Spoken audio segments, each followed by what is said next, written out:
If you ever find yourself in Birch Hollow, Pennsylvania, you'll notice how time moves slower there. The cobbled streets, the creaky wooden bridges, and the ever-present smell of fresh-baked bread make it feel like the world outside doesn't exist. But my cafe, Hollow Haven, is where the real stories live.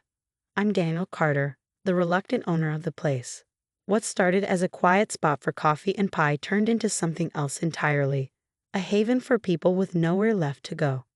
During the chaos of the war that had gripped the nation and beyond, Hollow Haven became a quiet lifeline for refugees desperate to escape. The lifeline came in the form of something small but powerful: letters.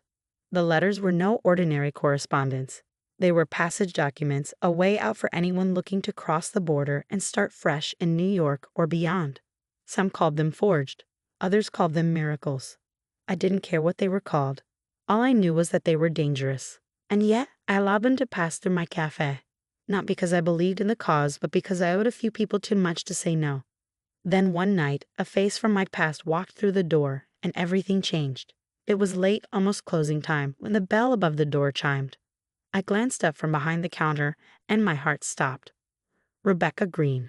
It had been years since I'd seen her, but I recognized her immediately. She still carried that quiet grace that had always made her stand out. But this time she wasn't alone. The man with her introduced himself as Aaron Marshall, tall, broad, and exuding an air of quiet authority. He didn't look like someone who ordered a slice of pie and small talk.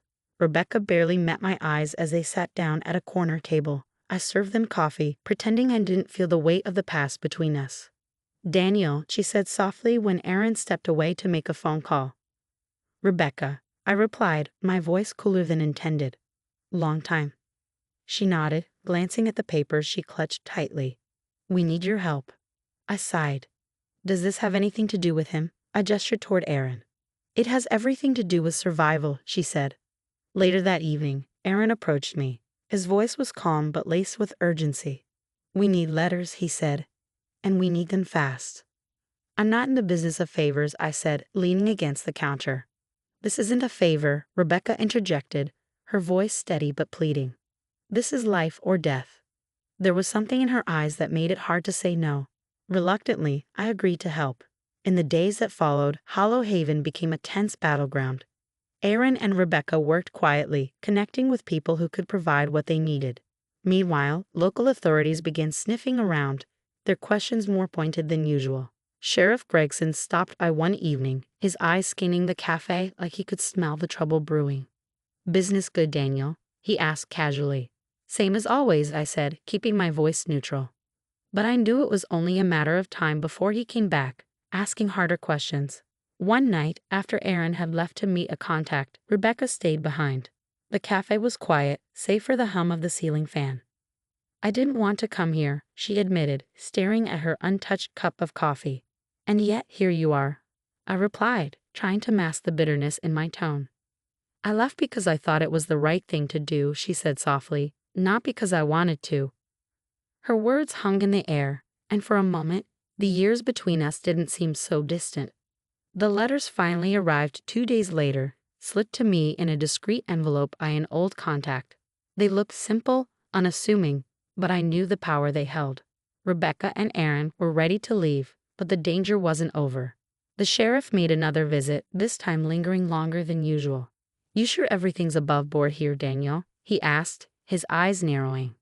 "Always," I said, forcing a smile, but I could feel the noose tightening. The night before they were set to leave, Rebecca and Aaron sat in a cafe after closing. The letters were on the table between us, a tangible reminder of what was at stake. "Come with us," Rebecca said suddenly, her voice barely above a whisper. I froze. "You know I can't." "This place doesn't define you, Daniel," she said, leaning forward. "You could start over too." But I shook my head.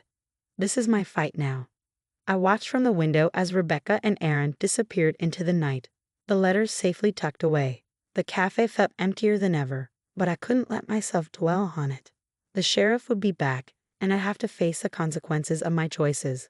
But for now, I allowed myself a moment of peace, knowing I'd done the right thing. Sometimes doing the right thing means letting go of what you want most. And in Birch Hollow, that lesson came at a cost I'd carry forever. Ready to improve your English in a fun and engaging way? Start learning through stories today. Subscribe to Learn with Godson and dive into captivating stories that will help you expand your vocabulary, understand sentence structures, and practice pronunciation. Stories make learning English exciting and memorable. Join us on this journey and watch your language skills grow with each story. The voiceover in this video is given by Learn with Godson.